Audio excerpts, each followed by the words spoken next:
Students, turn page number 85. Today we will discuss 9.3 A journey through different habitats. जो मुख्तलिफ habitat हमने देखे, वहाँ से हमने जो जर्नी की, वहाँ क्या हमने देखा, वो हम जानेंगे. फर्स्ट, सम टेरेस्ट्रियल हैबिटेट्स. टेरेस्ट्रियल हैबिटेट्स वो होते हैं जो खुश्की में पाए जाते हैं. जैसे कि डेजर्ट में हम गए, डेजर्ट में हमने क्या देखा, केमल की मतलब एडॉप्टेशन कैसी है, उसका हैबिटेट क्या है, और इसके बरकस मतलब केमल के अलावा वहाँ पे कुछ और ऑर्गेनिज्म भी पाए जाते हैं या नहीं, वो चीज़ हम देखेंगे. So keep your text book handy, I will explain in the main time. Okay, we discussed the abiotic factors of desert and adaptation in camels to these. Desert में हमने क्या देखा, एडाप्टेशन देखी, केमल कैसे रहता है रेगिस्तान में. What about other animals and plants और that are found in the deserts. उन मतलब प्लांट्स और एनिमल्स के बारे में क्या हम सोचते हैं जो कि रेगिस्तान में पाए जाते हैं. Do they have the same kind of adaptation, क्या उनको भी यही एडाप्टेशन जो कि केमल को है. There are desert animals rats and snakes. Desert में रहते हैं कुछ चूहे भी रहते हैं और स्नेक्स भी रहते हैं, सांप भी रहते हैं. We do not have the long legs that the camel has, जिनको मतलब लंबी टांगें नहीं होती है जैसे कि केमल को होती है. To stay away from the intense heat during day time they stay in burrows deep in the sand. धूप से दूर रहने के लिए वो दिन में क्या करते हैं, बरोज में रहते हैं, मतलब नीचे ज़मीन में रहते हैं ताकि वहाँ तक गर्मी उनको ना पहुँचे. These animals come out only during the night when it is cooler. और वो खाली रात को बाहर आते हैं जब बाहर ठंड होती है. Figure 9.5 shows some typical plants that grow in desert. Figure 9.5 जो दिखाती है कि टिपिकल प्लांट रेगिस्तान में, एक तो ये बुशी थॉर्नी टाइप दिखाता है और कैक्टस है.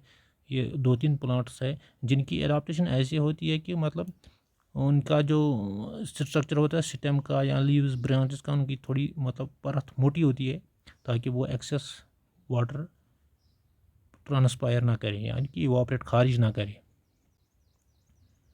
How are these adapted to the deserts, ये कैसे होते हैं एडाप्टेड इन डेजर्टों में. ठीक है, तो ये चीज़ है हमने देखी कहाँ पे, डेजर्ट में इस तरह के मतलब ऑर्गेनिज्म पाए जाते हैं. सिमिलरली माउंटेन रीजन्स, जैसे कि हमने कभी माउंटेन रीजन्स में हम चढ़े कभी या विजिट पे गए, हमने कुछ कहाँ वहाँ क्या देखा. These habitats are normally very cold and windy. वहाँ के हैबिटेट्स क्या होते हैं, ठंड होते हैं और वहाँ हवा चलती रहती है. इन सम एरियाज स्नोफॉल में टेक प्लेस इन विंटर्स, कुछ जगहों पे स्नोफॉल भी होती है विंटर के टाइम में. There is a large variety of plants and animals living in the mountain regions. वहाँ पे बहुत सारे प्लांट्स होते हैं in mountain region. Have you seen the kind of tree shown in the figure 9.6. ऐसे plant देखे आपने माउंटेन में जो कि 9.56 फिगर में आपकी टेक्स्ट बुक दिखाए गए हैं. यह ना मतलब कौन शेपड आसान भी आसान टैपरिंग थोड़ा बहुत एंडस यम अमि मूजूब ताकि अगर स्नो या रेन वाटर पे सह गि डायरेक्टली फॉल जल्दी ग्राउंडस पे रुकन ज़्यादा कालस कह. If you live in the mountain region or have visited one, you may have seen a large number of such trees. But have you ever noticed such trees naturally grown in the other regions? तो वुचमत मतलब इथ कुल ना बाकी reason में जा, ये कभी आपने सोचा है नहीं. How are these trees adapted to these conditions prevailing in the habitat? तो यम कत पे अत हैबिटेटस मज रोजान. These trees are normally cone shaped, में गोड़े यम cone shaped long sloping branches. बे sloping branch. The leaves of these trees are needle like, की लीव्स जो होते हैं वो नीडल लाइक होते हैं, मतलब system type. This helps to rain water and snow to slide off easily. तो अम कि वजह से अमन पे शीन तो रूद रुकान कह. There could be trees with shapes very different from these that are also present on mountains. अगर अम हर पान खसो पहाड़न हर पान तक बदल किस्म कुल. They may have different kind of adaptation to survive on these mountains. तिमन मुख्तलिफ adaptation तिथ पे तम तथ पन्नी जाए रोजान. Animals living in the mountain regions are also adapted to the conditions there. इथे पे animals एक फिगर 7.9.7 हयत. अत मज एनिमल्स आसान, मिसाल के तौर पर याक लिपोड आसान, तो नत मोट फर आसान यमिस येर हुत पे याक ना माउंटेन रीजनस पे सह तमिस तम मूजूब रबन थोमुत ताकि अमिस पड़ ज़्यादा सर्दी कहें तो यमन टोज तिम मतलब पंज तिमन तह जथ वलित ताकि यम करें सर्दी बर्दाश्त. Here to keep them warm. Snow leopard has a thick fur on the body including feet and toes. Yithai pati snow leopard emis thick fur to base body pet feet and pet human bachavan sardi nish. The mountain goat has strong hooves. Mountain goat emis strong padra for running up to the rocky slopes of the mountains. ठीक है गोबर इथे पे grasslands grassland घास मैदानस मज गोबर अद जो तो रीडिंग पाने बह तर फिक्र खाली घास मैदानस मज मतलब फिगर यह लाइन वो अमिस कलर ब्राउन तो घास तह अंदन ब्राउन यह कम मूजूब यह अम मूजूब ताकि अम सुन कलर गि मैच तो यी मतलब अमिस शिकार कर अमिस डियर कर शिकार अमिस यी यह अथ कह बे अमिस ब्रोह कन ब्रोह कन इसकी आंखें होती है आगे ताकि ये अपने शिकार को झपट सके आराम से मतलब भी फोकस उस पर कर सके.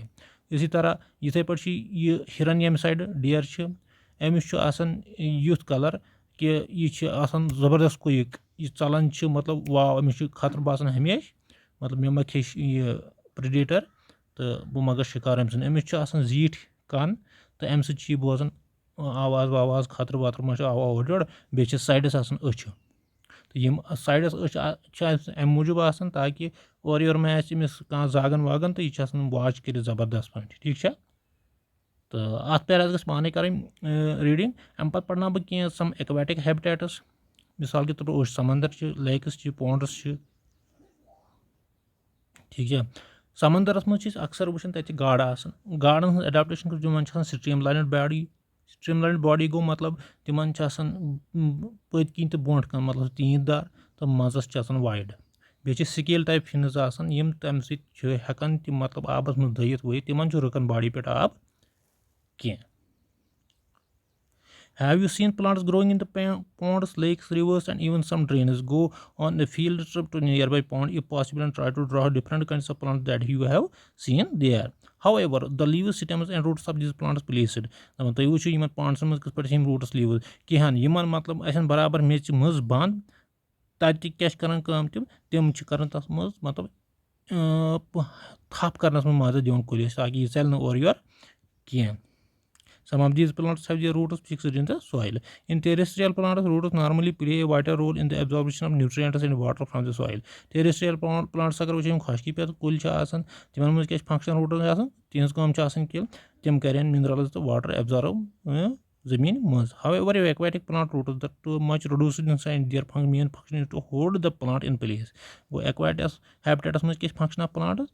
Their function is to hold the plant. But thap करें कुलिस एक शाय रकावना खतर. The stems of these plants are long. यहन plants हन stems are long, hollow, खैर तो be light loit. These stems grow up on the surface of water.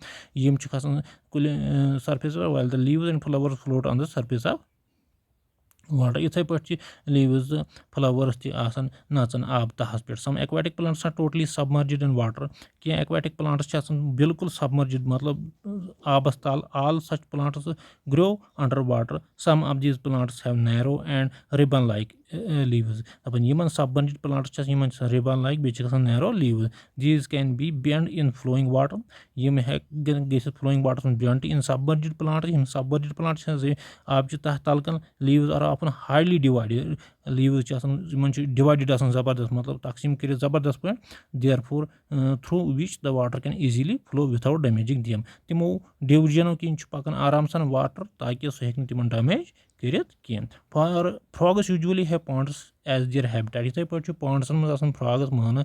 Frogs can stay both inside the pond as well as water as move on the land. तो मुझ one M हसा गई amphibians यम रोजान कशर पे आबस मज बे रोजान खुशकी मज. They have strong back legs यम दड़े आसन पतमे जंग and help them in leaping and catching their prey. तिम तिम मदद दिवन शिकार रटन खतर. They have webbed feet Yemen webbed feet मान थोड़ा which help them to swim in water. यम से तिम हेकन swim करित वाटर मज.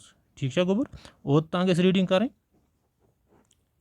तो बे गस काम करें ओत तां गस रीडिंग करें यह ओत तां पोड़ तो अख पोड़ अत मज सम एक्वेटिक हैबिटेट्स में क्या पोड़ ओशंस पोड़ पॉन्ड्स लेक्स पोड़ बे क्या पोड़ तो बे पोड़ गोबर तो यह चीज़ पोड़ तो अत सत पोड़ अस बे मेन टॉपिक सोन एक ही a journey through different habitats अत गस रीडिंग दिन अगर न फिक्र तह मे कॉल बैक कर तो बह कर बे एक लट एक्सप्लेन कर कोशिश बाकी थैंक यू।